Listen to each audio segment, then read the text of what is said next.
the Mr. Puzzle saga crashed and burned, we can only speculate who the next major antagonist would be. There were teases, like Mario's return and other mascot characters, but none of them ever amounted to anything. However, all the speculation was blown out of the water by the latest and final SMG4 antagonist, one made from the same formula as Mr. Puzzle's, Mr. Weapons. Well, took you long enough.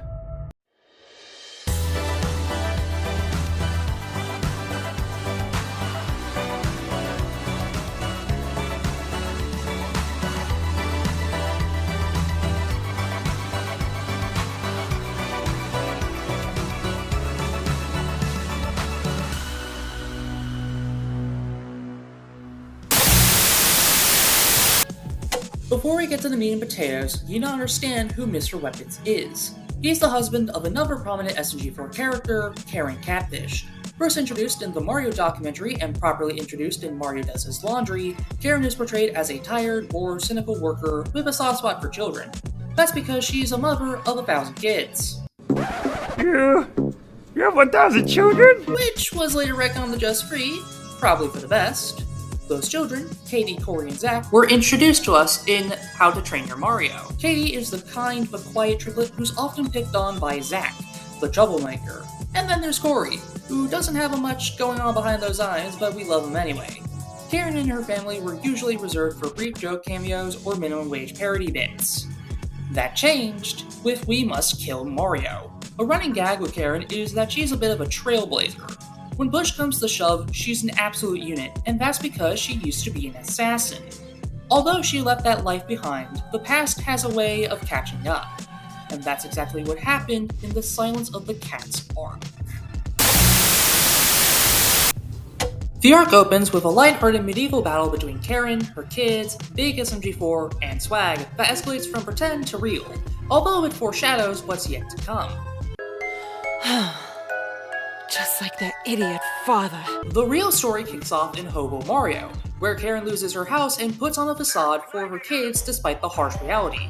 They eventually get it back, but Mario finds a mysterious walkie-talkie that orders him to complete a mission. He kidnaps Katie, Corey, and Zach and takes them to a Minecraft playdate arranged by a mysterious figure. Call me Mr. Weapons. Karen, SMG4, and Big SMG4 search for them, raiding an Amazon warehouse and interrogating Luigi. When they finally track Mario down, a robotic weaponized hand saves him. After giving chase, it leads Karen to a wall filled with photos of her and her kids, revealing she's been hunted for quite some time.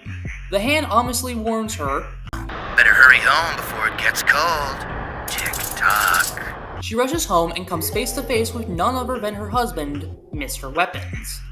When the designers were asked how many weapons he should have, SMG4 apparently said yes, because his entire body is a weapon.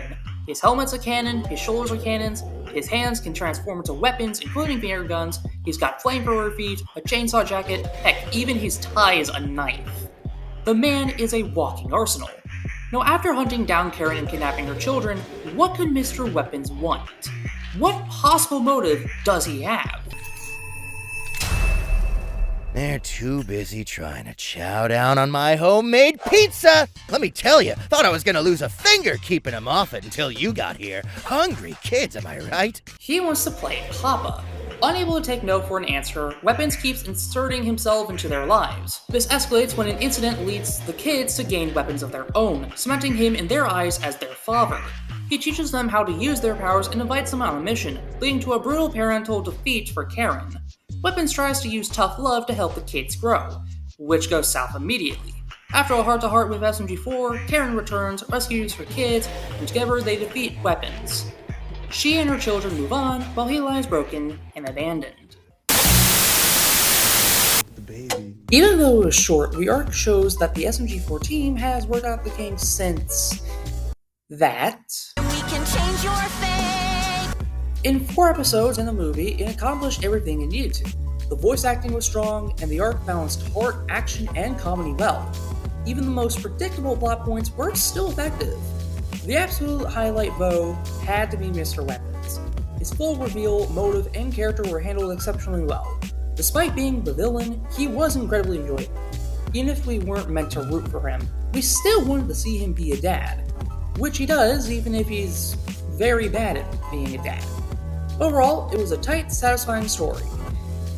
But I can't stall any longer. When Weapons is at his lowest, he gets an unexpected visitor. In my darkest hour, the one thing I needed, more than anything, was simply a friend. So what do you say? Wanna be friends? You. When I first saw this, I had two reactions. Half of me was excited. I like Mr. Puzzles, despite what you might think, and I hope he returned to get the arc he deserved. The other half was still drafting my laundry list of criticisms that would eventually be my critique of Mr. Puzzles and his saga. I had two concerns going into the next arc. First, Mr. Puzzles is popular, and I worried he'd hog the spotlight. After all, when the movie was released, that's what anyone talked about.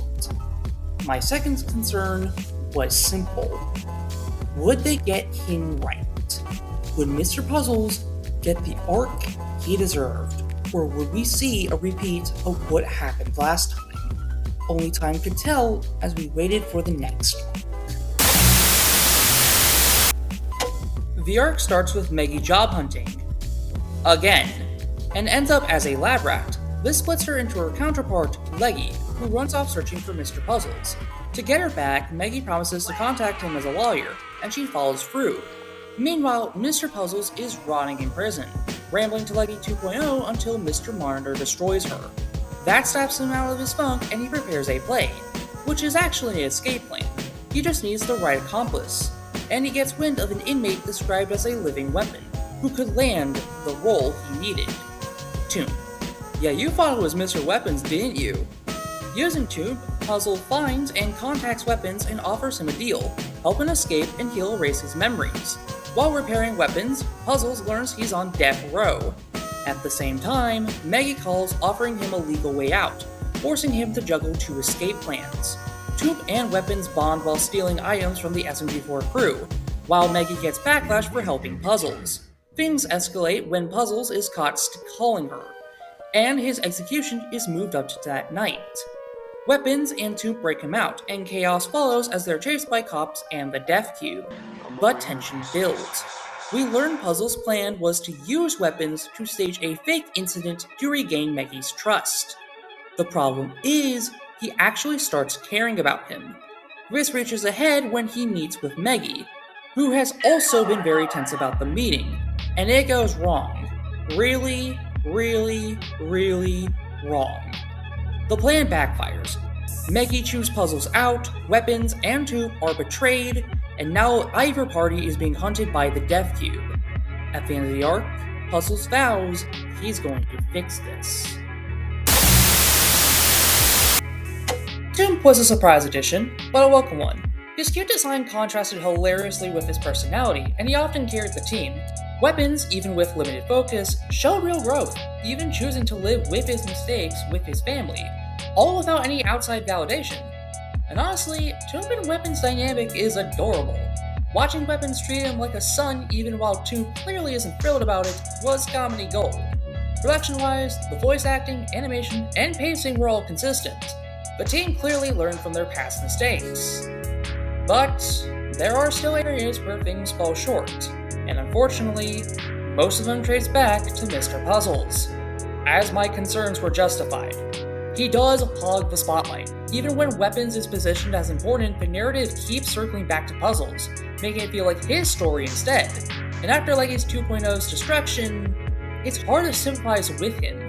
This arc also backs him into a corner, as his plan collapses step by step, often because of his own self-sabotage. Even if everything had gone to plan, it never would have worked. Which brings me to my biggest issue, and once again, it ties back to this ginger gremlin Meggy. That scene where Meggy reminisces about Puzzle and Leggy's team-up was retconned to be that she represented the part of Meggy that believed in him. It makes sense, but it confirms she saw good in him and never acted on it. If anything, it highlights how her bias and stubbornness led to his downward spiral in Puzzle Park. Speaking of Puzzle Park, this relationship we see here is what we should have seen then. Meggy trusts him first, tries helping him reform, and then rejects him after he snaps. that would have been far stronger than her outright refusal. But you know what really pushes my buttons? The double standards. Going back to the leggy point, it's literally confirmed that Maggie saw the potential for good in puzzles and yet never acted on it. Twice. And that's what makes this moment so frustrating. Because if she believed there was good in him this whole time, then why was the door always slammed whenever he tried reaching out? To quote SMG4 himself, "You're not an idiot for giving someone a chance. They're an idiot for not taking it." But that logic goes both ways. Because how exactly is someone supposed to change when no one is willing to give them the chance? It's why Puzzles ends up making this whole redemption stunt. Yeah, it's manipulative, but it's the only way it can earn the trust of someone who never gave it to begin with. But SMG4 was right. You're never going to change. No, Maggie, you're never going to change. However, there is still hope left, as the ending promises something I wanted for Puzzles from the start: growth. The arc is scattered across multiple uploads, but does follow a loose order. It begins with Mr. Puzzles teaches cinema. Disguised as a drama teacher, Puzzles learns that the class is being shut down, and teaches Karen's kids in the ways of cinema, actually saving the class. Meanwhile, Weapons tries teaching Tomb how to be an assassin, but highly underestimates him. He ends up getting proved wrong when Tomb saves him, and they reconcile. Puzzles later gets a job at Walmart and tries forcing his vision onto it. It fails. With Karen's help, though, he fixes his mess and earns his pay honestly. Well, almost. Another lead-in episode is An Unexpected Day of Whimsy, a standard friends do everything except what the character wants to make them happy. You've seen it once, you've seen them all. Then comes Soul Search, where SMG4, desperate for inspiration, visits the internet archives and runs into Puzzles, Weapons, and Tomb. The episode ends on a cliffhanger with Puzzles holding the YouTube remote. This leads to WOTFI 2025. Everyone is sent on a nostalgic journey through past adventures to retrieve the remote, but it's damaged, causing past and present to collide. We learn that Puzzles was trying to undo his fall with Weapons, but was really trying to avoid consequences. He does achieve his goal, but after hearing what Weapons had to say, he chooses to face reality instead and pursue genuine redemption. Not before all of SMG4's past villains return for one last massive showdown. Puzzles and Weapons reconcile and all seems well until a rift spirals out of control, and the only way to close it is from inside. Puzzles and Weapons sacrifice themselves in a sappy cinematic climax, saving everyone. The gang returns home to celebrate, ending the arc. For all the nitpicking I've given, let me just say, this was perfect. This was exactly what we needed, an arc that included both characters and their stories. Puzzles teaches absolute cinema, and Weapons of Mass Destruction were standouts. The former did justice for Puzzles, showing his passion for TV without being manipulative or controlling. He got to meet Weapons' kids, make a genuine film, and settle the score with Mario in a fun yet satisfying way. It was absolute cinema. Weapons of Mass Destruction was a low-stakes adventure that resolved Tombs and Weapons' conflict efficiently and enjoyably. But nothing can stand in the way of Mr. Puzzle's redemption. Not his sappy self-sacrifice, which was, if anything, a cheap way to redeem the character in the eyes of the SMG4 crew. No, I'm talking about his redemption with Weapons. One of my biggest issues with the character was that any growth was stunted so he could stay a villain. Here, he finally got to grow, and although he did run away from the consequences for a while, he stopped running, and finally allowed himself to be confronted. After faking Weapons out, he lets Weapons give him all the punishment he deserves. Not only that, but he prevents anyone, and I mean anyone, from trying to help him. It shows genuine remorse for his actions, and it pays off. My complaints about this arc are few. The scattered uploads make it clear that they were delaying WOTFI 2025, but honestly, I can't be that mad about it. After Puzzle Park, I wanted them to slow down and fully develop the next major arc. And they did. My only lingering gripe is Maggie. Like I said, redemption by death is cheap. Real redemption requires living with your choices. That, and every complaint I've had with her, culminates in this one moment. Red, do you think Puzzles was a good guy in the end?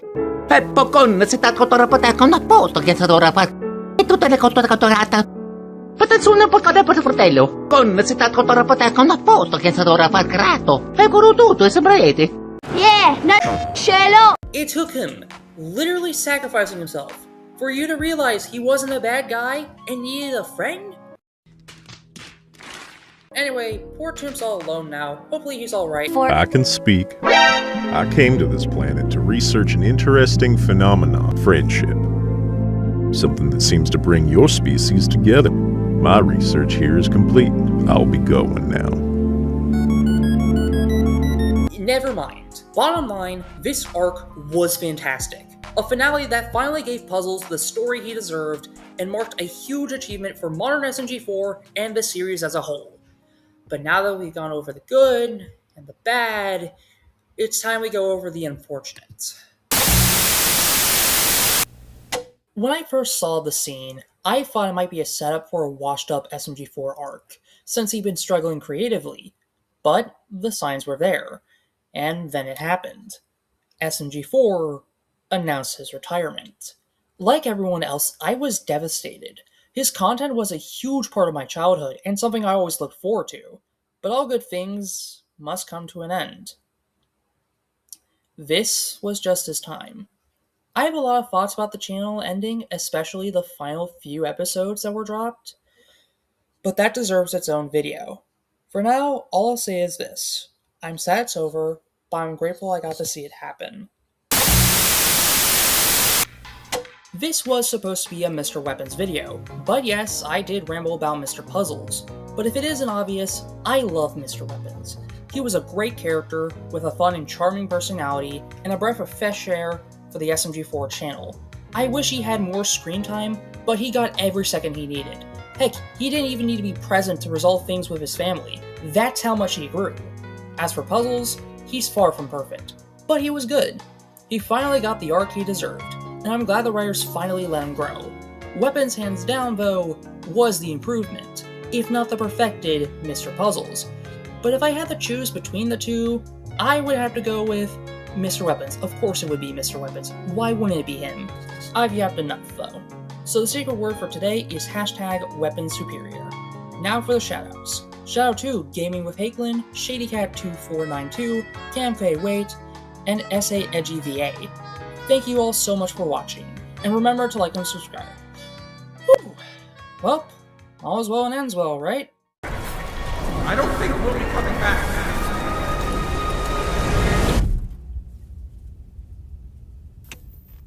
Oh, you have got to be